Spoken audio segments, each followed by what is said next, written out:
So I want to thank Kathleen, too, for such a great introduction to the work that we do on the testing and breeding for resistance to emerald ash borer. And, of course, the work that she has done that's helped us identify these trees to target for our work. But before I go into that part, I wanted to take a minute to address some of the misconceptions that I've come across since we've started doing this work, one of which is that a lot of you may have heard, especially at the beginning of EAB infestation, that all trees are susceptible, all the ash trees are going to die. And that is, according to Kathleen's data and our work, is simply not true. And just to explain why that's not true, I wanted to talk a little bit about genetic variation. People sometimes don't realize that trees are just as unique individually as you and I are, but there's a tremendous amount of variation within every tree population. So even if a tree has not co-evolved with an insect or a disease, it's possible that it can have rare genes that allow it to resist it, even though it lacks that coevolutionary history. And the genes are expected to be rare because there's been no selective advantage before that invasive threat has come in contact with the tree population. And so if you think back to the concept of natural selection, what happens when an invasive insect is coming into a population, the first trees to die are going to be all of your most susceptible trees. The remaining trees are going to have more resistance. And now that you have more resistant trees than susceptible trees, the resistant trees will cross-pollinate, produce a generation that has more resistance in that population, and so forth and so on. But in some cases, like what we see with emerald ash borer, the amount of mortality is so great that often, if there are surviving trees, they're so far apart that there's no way they can actually cross-pollinate one another, so they can't produce that next generation, and natural selection can't keep occurring over the generations. And that's where breeding programs come in, is because we can go out and find those trees and incorporate them into a breeding program and help sort of push Mother Nature along. Another myth or misconception I wanted to address is, what does resistance really look like? Many people think that a tree, if it has any sign of insect damage, an EAB exit hole, then that indicates that there's no resistance. And that simply is not true, because there's also something called partial resistance. So I like to define resistance as the ability of a tree to limit or partially limit insect growth. So it's the impact that the tree has on the insect. If it can prevent growth of the insect, it's preventing damage to the tree itself, and so it's actually resisting that insect. So resistant trees can simply be those that live a little bit longer than the susceptible trees, especially in the case of partial resistance. And the good news is, again, that can be further improved through breeding. So now I'm going to the next slide. And this is just depicting, what we expect in a typical genetically diverse population of ash. We expect to find phenotypes that are along every point of this black arrow in the center, ranging from highly susceptible all the way up to resistant. And of course, on the left-hand side, the most common that we expect and what we do see are these highly susceptible trees. But then on an infrequent basis, we will see partial resistance, and that's what's shown in the middle picture, where you can see the bark cracks that are signs of healing from EAB galleries. But this tree still has met the criteria that Kathleen talked about, and it still has a healthy canopy. So it's managing to stay healthy and keep growing despite fighting off EAB. And then very rarely we see what's on the right-hand side, which is sort of a lack of external symptoms. That doesn't mean there aren't some attacks if we were dissecting the whole tree. But again, through breeding, we can push the population towards having more resistance within it. So going on to the next slide, once these surviving trees are found, the first thing that we need to do is somehow get them into our breeding program.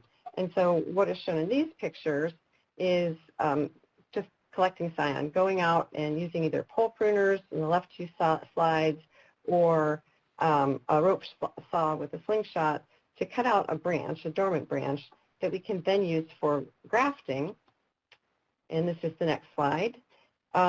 Grafting is a way to make an exact clonal replicate through vegetative propagation of the tree that's out there in the stand. So it's a way of us bringing it into into our laboratory and greenhouse to be able to more easily work with it. Ash trees are very easy to graft through bud grafting, and typically that's what the nursery industry uses. But we usually start with hot callus top grafting. That's what's shown in the top left-hand corner. What is happening here is because the lingering ash trees are attacked by emerald ash borer, they aren't as successful when we use bud grafting, but hot callus grafting, you see the white sort of foam going across, that is insulating a heat cable where you're warming the graft union to stimulate formation of that graft union. So the rest of the scion and the rootstock are kept dormant, and that really encourages a good union to form. So that helps the success rates of the grafting. The other benefit of this hot callus top grafting is that we can use larger pieces of scion, and then when they go on to flower, we can actually start doing breeding right on these potted grafted plants, and that's shown on the slide in the upper right-hand corner.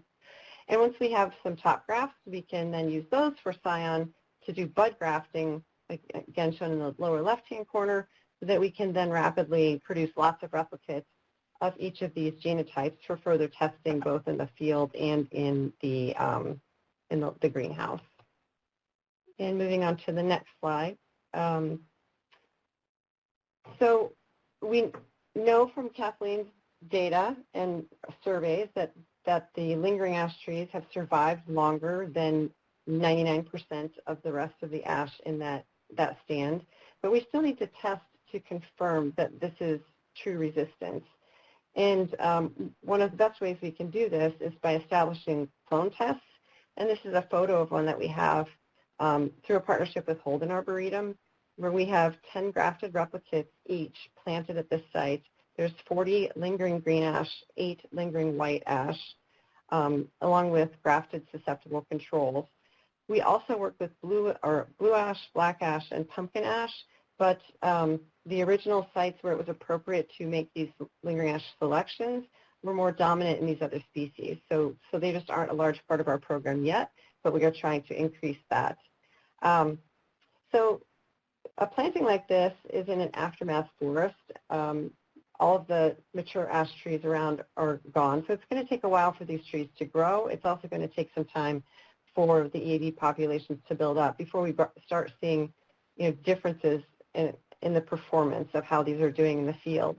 So in the meantime, while we're waiting on data from plantings like that, we've worked with our colleague Therese Poland, who's a research entomologist, to develop a quicker way to screen and identify resistant trees. And that's what's shown in the next slide. This is the EAB egg bioassay. Therese rears the beetles to adults and then puts mating pairs, a male and a female, into a container, and they will mate, and the female actually lays her eggs on a coffee filter, which makes it really easy because then Therese can just ship us the coffee filter. We cut out individual eggs and place it on the stem. That's shown in the center picture. And then a typical setup in our greenhouse is shown on the far right side. We like to use at least 3 grafted replicates of each genotype that we test. And in the next slide, 8 weeks after we have placed the eggs on the trees, we can then identify the entry hole where the egg has actually gone into the tree. And we very carefully dissect along and trace the gallery until we can find the larvae. We determine which instar. There's 4 instars in the developmental life cycle of emerald ash borer. Or the picture on the left-hand side shows an L4, a healthy larvae in the blue circle there. But we get really excited if you look on the left-hand picture when we see this shorter gallery that ends pretty abruptly, and you can see there's some browning and actual callus tissue that's formed around a larvae there. And that's an example of what a larva that's been killed by a host defense response looks like. So the next slide is showing a sample of our results, our initial results from screening some of the lingering ash. Each pie represents the raw data of each larva that entered each of these genotypes. The blue color is the proportion that was able to develop into the later instars. Green represents the proportion that made it to the earlier instars, and the brownish-orange color is those that were killed by a host defense response.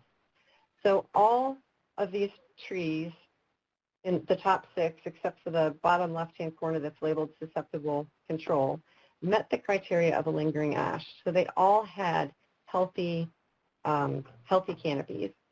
But as you can see, the susceptible control, all of the larvae were able to fully develop to the late instars. But in the remaining trees, every one of them had at least a small number of larvae that were killed by host defense responses. And in a couple trees, that's Frax 10 and PE42, had some delayed development. The larvae didn't fully develop, which means they might have eventually died. We don't know. This is just a point in time. So we do have some indication of differences here that could explain why these trees can live at least a little bit longer than the trees that have died before them. But I also want to point out, by comparing to the far bottom right, the example of the EAB-resistant Asian species, Manchurian ash, that has co-evolved. So it has a pretty strong resistance to emerald ash borer, that in comparison, the resistance that we're seeing is definitely partial resistance.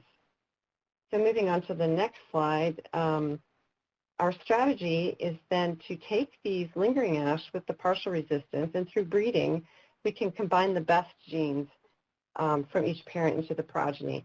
But we don't expect every progeny to look just like the parent, just like I don't expect my children to all look exactly like me. We expect that some of the trees, like this one on the far left bottom, doesn't get any of the good genes from either tree, so it's actually even more susceptible to emerald ash borer than either parent tree. The two progeny in the middle are representative of seedlings that have gotten maybe some of the good genes from one or both of the parents, and so they're about as good as the parents. But the progeny on the lower left, it's got the best genes from both parents, so it is actually even more resistant to emerald ash borer than either parent is. So in the next slide, at this point, we've actually been able to do some breeding work ourselves, and this is showing an example of such a family. The top two circles, again, are using the pie chart just to show the outcomes of the larvae on each of the individuals. So the two parents are lingering ash that have a small number of host-killed larvae. And then the second row is, the second two rows are all the progeny that we tested from this cross. So these are seedlings that were grown up and then tested with the same bioassay. And the three in the middle that are labeled worse than parents are three that obviously didn't get any of the good genes from either parents, and they are behaving worse than the parents. And then on the middle right-hand side, there's a group that are like the parents. And the bottom, all of the progeny on the bottom are performing better than the parents. They're killing a larger number of the larvae, and the one individual on the far right bottom is killing a significantly greater proportion of the larvae, so it's significantly more resistant than either of the original parents. So our overall strategy, going to the next slide, is to use a lot of different lingering ash parents because we want to retain genetic diversity so that the population that we produce, as we're increasing resistance, we're retaining genetic diversity so that it's also going to be able to adapt to future changes in climate, future pests, anything like that. And at this point, we're doing as many of these crosses as possible, picking the best progeny from each of these families and making a second-generation seed orchard. And so it's our hope that the seed that comes from this second-generation seed orchard will be appropriate and have enough resistance within the population, as well as a high enough resistance to begin restoration efforts, and that it would be a sustainable, self-sustaining population that would be able to then mature, breed, and produce more seed. And so the talk today, as Phil had mentioned, is a call to action. And so on the next slide, the question is, what can you do to help? we do need people to be out there looking for lingering ash and to preserve them, because they still can go on to die. They're still being attacked. They're weakened.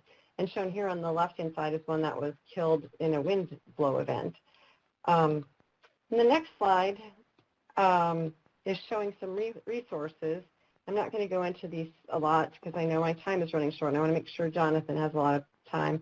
We'll make all of these available to you after the slideshow or the webinar. The next slide is really just introducing the Ecological Research Institute and the project that they're going to talk about next. I'm going to skip over the partnerships because I'm running behind and go right to my acknowledgement slide, if you can post that for me, because now I'm just going to transition back to Philip. But of course, I want to, again, acknowledge all of the partners that we have.